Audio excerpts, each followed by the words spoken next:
je ne voyais pas comment, en toute sincérité, je pouvais souhaiter une bonne année à tout le monde en espérant que tout se passe bien, alors qu'on sait très bien que cette année va être, au moins sur le plan politique, très difficile encore. Vous commencez très fort avec votre carte de vœux qu'on découvre en exclusivité sur Savoie News. Quand te reverrai-je, pays merveilleux. Vous mettez un peu d'humour dans cette politique un peu noire.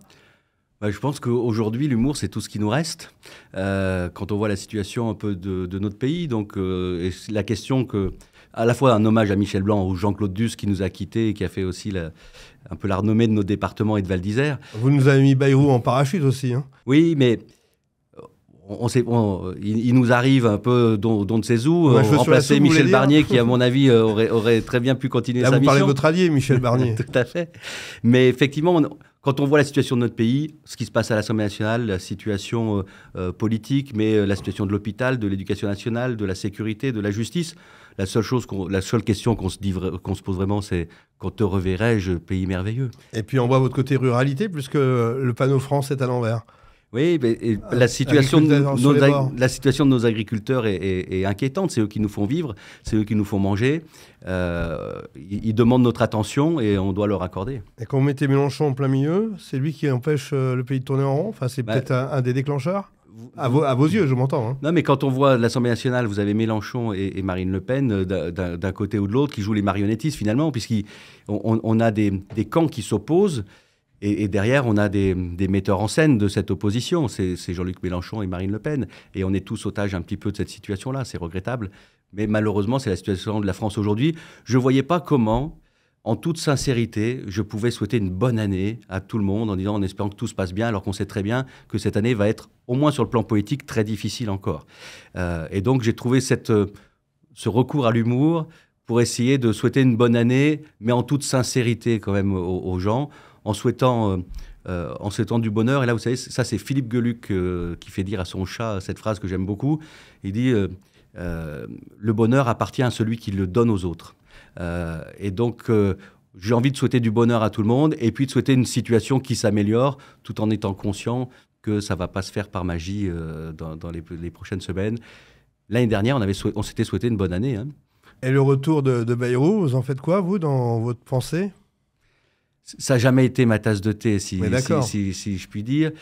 À titre personnel, je n'y crois pas. Je pense qu'il n'a pas... Ça veut dire qu'on va encore avoir un nouveau gouvernement dans quelques semaines ? C'est pas moi semaine prochaine ? C'est pas moi qui décide.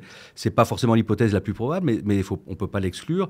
En tous les cas, on constate deux choses. Un, il a une majorité qui est encore plus rabougrie que celle qu'avait Michel Barnier, puisqu'il n'a pas réussi à élargir à gauche et il a rétréci à droite. Donc il a une majorité qui ne tient pas.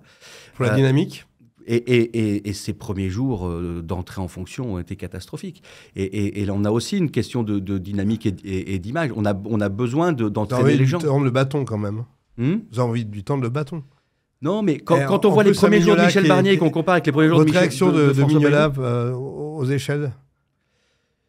Ça, c'est une autre raison, j'allais dire, c'est une conséquence. Mais là encore, dans un gouvernement, quand on est dans une situation complexe comme celle-là, on ne choisit pas des gens qui ont été rejetés par le peuple. Patrick Mignola, il a perdu les dernières élections, c'est pas grave, mais du coup, on ne devient pas ministre. Jusqu'à présent, il y avait une règle qui disait que quand on était ministre et qu'on perdait une élection, on devait démissionner du ministère. Maintenant, on est choisi. Ils sont 3 ministres à avoir perdu les dernières élections. Et là, ça fait 2 jours que tous les jours, au bulletin officiel, on a des nominations d'anciens députés battus. C'est pas comme ça, je pense qu'on va réhabiliter la politique auprès des gens. Et donc, je le dis un peu haut et fort, mais je pense que beaucoup de gens pensent la même chose. Sur Patrick Mignola, il y a une histoire aussi locale, en plus de celle-là, qui est une question de principe. On le voit sur la réaction sur nos réseaux. Hein. L'ancien chef d'entreprise en prend pour son grade. C'est une autre histoire. La dissolution de Macron, ça a fait du mal au pays et on va peut-être pas s'en relever. Oui, mais je pense qu'il a une grosse responsabilité, mais devant l'histoire. Si on en est là aujourd'hui, la source majoritaire du problème, c'est le président de la République. Quand il dissout sans raison. Vous savez, Laurent, nos institutions, elles sont plutôt bien faites si on s'en sert correctement. C'est un équilibre des pouvoirs entre le pouvoir parlementaire et le pouvoir exécutif. Le Parlement peut renverser le gouvernement et en échange, l'exécutif peut dissoudre le Parlement. C'est « je te tiens, tu me tiens par la barbichette hein ». C'est un équilibre. Notre 5e République est mise à mal. Oui, quand le président de la République a dissous, Aujourd'hui, il a donné au Parlement le pouvoir de renverser le gouvernement sans contrepartie. Il n'y aurait pas eu de motion de censure s'il n'y avait pas eu de dissolution. Si le président de la République avait gardé le pouvoir de dissolution, il n'y aurait pas eu de motion de censure, parce que je ne connais pas un socialiste qui aurait pris le risque de retourner devant les électeurs. Cédric Vial, qu'est-ce qu'on fait? Parce que 3 300 milliards de dettes, alors qu'on est plutôt dans une croissance positive, c'est ingérable. C'est quoi votre solution, tiens, finalement, si vous aviez les clés de la maison? Il n'y a pas de solution miracle, et si j'avais les clés... alors je serais peut-être venu vous voir, mais j'aurais peut-être d'autres responsabilités. Aujourd'hui, celui qui vous dit qu'il a une solution miracle, je pense qu'il ne vous dit pas la vérité. Pour moi, il y a 2 points quand même qui me semblent essentiels, et ça ne va pas se faire en 15 jours. Le premier, c'est qu'on a besoin de simplifier les choses, simplifier les normes, rendre de la liberté. Pour 2 raisons. Parce qu'aujourd'hui, on est dans un pays cette suradministration, elle a un coût. Elle prend du temps. C'est-à-dire que tout est plus complexe, plus long et plus cher. On ne pourra pas faire des économies si on ne simplifie pas. Si on met moins de fonctionnaires, mais avec les mêmes règles qu'aujourd'hui, on va embouteiller encore le système, on va rendre les choses encore plus complexes. Il faut faire des économies en supprimant des structures, en limitant le nombre de règles et en recréant de la liberté. Ça, c'est le point le plus important. Ça ne se fera pas en un jour. La deuxième chose qui me semble importante, c'est la décentralisation. Je crois qu'aujourd'hui, la solution, elle viendra d'en bas.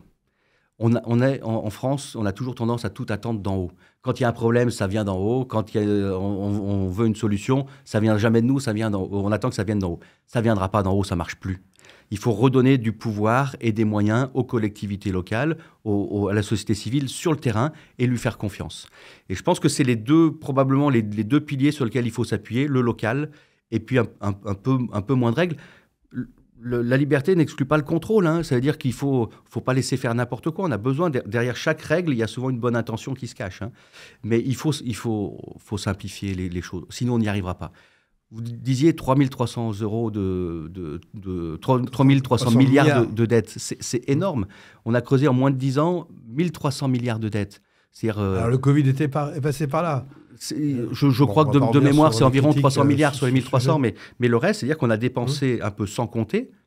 Et vous allez me dire, si c'était pour la bonne cause, si le pays allait bien, mais aujourd'hui, l'hôpital s'est jamais aussi mal porté, on a des déserts médicaux de partout, l'éducation nationale marche plus, la justice marche plus. On ne croit plus en rien finalement. Et oui, on a l'impression qu'il n'y a plus rien qui marche, et pourtant on n'a jamais autant dépensé. Donc ça veut dire qu'il y a un vrai problème de fond. Et c'est ça notre problème principal dans le pays demain. C'est qu'il va falloir faire des économies de manière importante. Et quand on a censuré Michel Barnier pour quelques milliards et qu'on voit la situation du pays, moi je suis inquiet pour la suite. On va devoir faire des économies alors qu'on a des services publics qui sont à bout de souffle et qui ont besoin qu'on les aide et qu'on les soutienne. Et ça, à un moment donné, l'équation va être difficile à résoudre. Merci Cédric Vial pour cette première partie où on a parlé du national. On se retrouvera prochainement pour évoquer la politique que vous avez menée en tant que sénateur en 2024 et que vous avez menée en 2025.